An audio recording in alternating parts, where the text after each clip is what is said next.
in for Laura Papetti today. Let's start with a look at our weather. Meteorologist Thomas Patrick is in our outdoor weather center right now. Thomas, it sounds a little bit windy. Is the wind sticking around for a while? Oh, absolutely, Nicole. You're definitely going to hear it on the microphone in the next 60 seconds here. Because boy, has that wind really picked up over the past couple hours since early on for this morning. Now, we had a little bit of sunshine. It was nice to get that, but the clouds have come back into play. And check out these wind speeds, 22 miles per hour sustained. And we're just getting an update from the top of the hour that these are the current maximum wind gusts, up to 31 miles per hour in Spokane, 36 miles per hour out of Pullman. Anywhere between about 20 to 35 is generally our wind gust speed. It's going to stay at about that threshold for the rest of the day, which isn't going to prompt any kind of advisories or tree damage or power outages, but it is going to be more than noticeable for this Monday. Now, check out Doppler radar here. There are some snow showers over the mountains, and at times we've had reports of grapple. You remember what that is? It's like the little ice pellets that are hard to pick up because they'll just melt in your hand if you try to grab a little bit. But that is what we saw on the Palouse within the past hour here. Any rain, snow, or grapple chances, they're really minimal today, and that's why the wind continues to be a priority. So we're going to track how much longer we're going to deal with the windy conditions and what to expect for Valentine's Day and the rest of the week. Look for that in a couple minutes.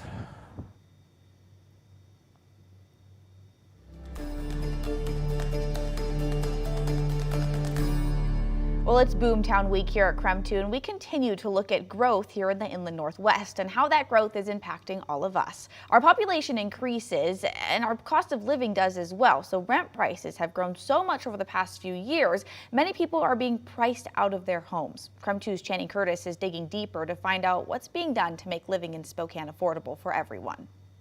When you're planning out your bills every month, and then your rent bumps up and your groceries bump up and your gas prices increase. And so now it's not enough. Rebecca Mason and her family moved to Spokane 6 years ago from Los Angeles with the intention of saving up to buy a home in a cheaper housing market. Now, with having to pay higher amounts for rent, we don't have as much to put aside to save. And I don't know that I can see purchasing a home in my near future anymore.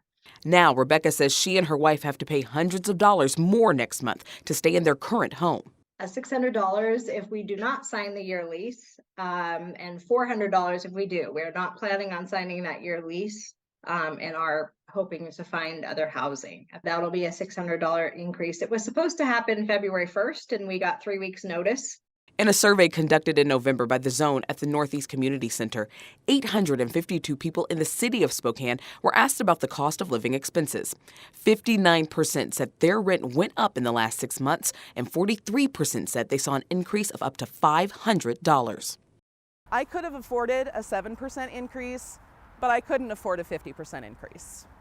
The numbers are similar for people living in Spokane County, like Shannon Corrick, who lives in Cheney. We rented a house in Cheney, and we had lived there for years. Very stable housing situation. My landlord was really great. And then last year he said he was going to raise the rent. If we signed a lease, it would be a 30% increase. If we did not sign a lease, it was going to be a 50% increase.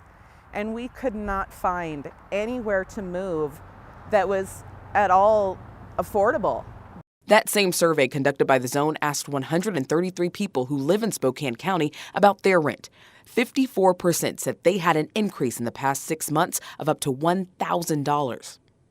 When you have a 40-hour-a-week job, when you have kids, a family, housing is a number one concern. And I've noticed just in the past couple of years, homelessness has skyrocketed. People are living in their vans and their cars because they've got nowhere else to go and nowhere they can afford, even if they're working a full-time job. Many local leaders, including Spokane City Councilman Zach Sapone, believe one solution to the rising rent prices is building more affordable multifamily housing in and around the city. Last year we passed the BOCA, which is the Building Opportunity and Choices for All Act. And that changed to allow more middle housing. So that's up to fourplexes citywide, often in vacant lands, or changing the zoning so you can convert buildings into up to fourplexes. Zappone recently spoke to the state legislature in favor of passing a similar law statewide that would allow for more multifamily housing units to be built in places that have been zoned for single-family homes. Spokane alone cannot build enough units within city boundaries. So we need adjacent cities in the county to increase their density too. We can't solve the problem alone, and that takes a regional approach. Right now, he's working on a proposal that would turn some of the empty parking lots in downtown Spokane into multifamily housing units. So there's a lot of land downtown that is just not being utilized, and we have this great need for housing in our community. So the legislator is allowing the city and the state to defer taxes on those properties if they build housing and build affordable housing. So there's a requirement that 50% of those units have to meet the affordability threshold. But for now, Rebecca, Shannon, and hundreds of other local residents are being forced to make tough decisions. So at this point in time, I'm taking that rent increase and taking time to look around. And even though that is such a huge increase, when I look at the cost of applications and those pet deposits and that cost of moving, along with paying another deposit on a place, right? And having to time that perfectly with moving out from an apartment into another place, that is not the best option for us at this time.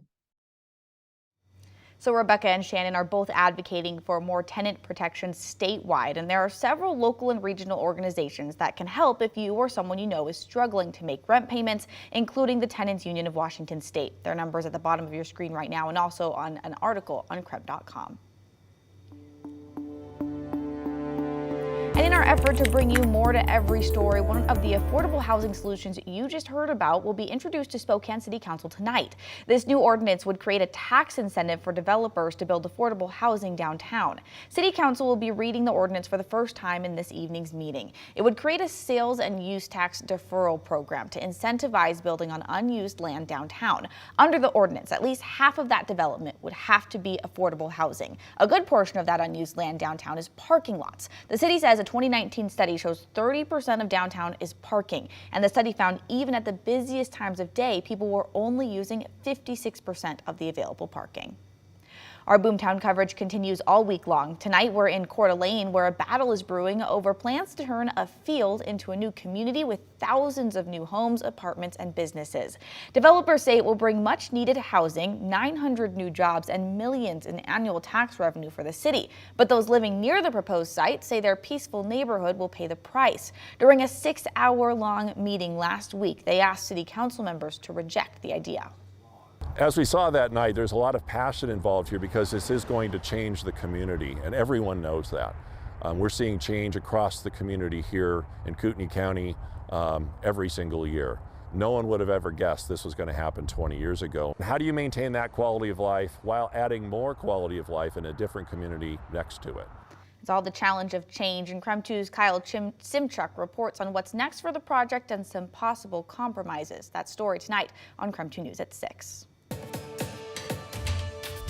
Drivers, you should be ready for I90 to be closed once again this weekend in Spokane as crews finish up work to remove the Magnolia Street pedestrian bridge. Crews removed the center part of the bridge overnight on Saturday. Originally, WashDOT was going to replace the bridge with the north-south freeway construction, but they decided to take the bridge down early because of damage and structural problems.